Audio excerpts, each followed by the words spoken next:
Hello everyone, today I'm going over GCSE chemistry and I'll be focusing on the relative formula mass.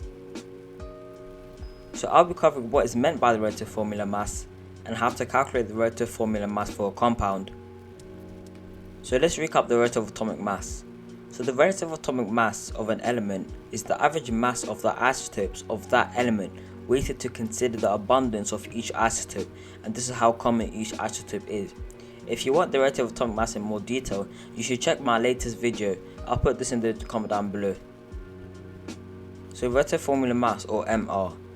The relative formula mass of a compound is the sum of the relative atomic masses of the atoms in the numbers shown in the formula.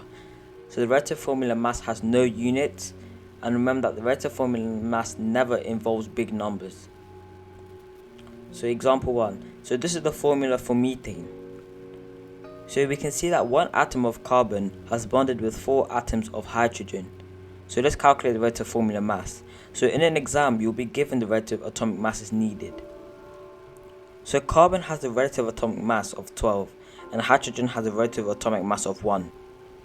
Therefore we do 1 multiplied by 12 and 4 multiplied by 1. Now we add them up, and remember that there are no units for relative formula mass, so the answer would just be 16. So here's another example. This is the formula for calcium sulfate. Work out the answer and pause the video. 1 atom of calcium means 1 times 40, and this is equal to 40. 1 atom of sulfate means 1 times 32, and this is equal to 32. And 4 atoms of oxygen means 4 times 16, which is equal to 64. So this gives us a total of 136, and remember that there are no units. Here's the last example. So this is the relative formula mass. This is the formula for magnesium hydroxide. So here's the answer. So 1 atom of magnesium means 1 times 24, and this is equal to 24.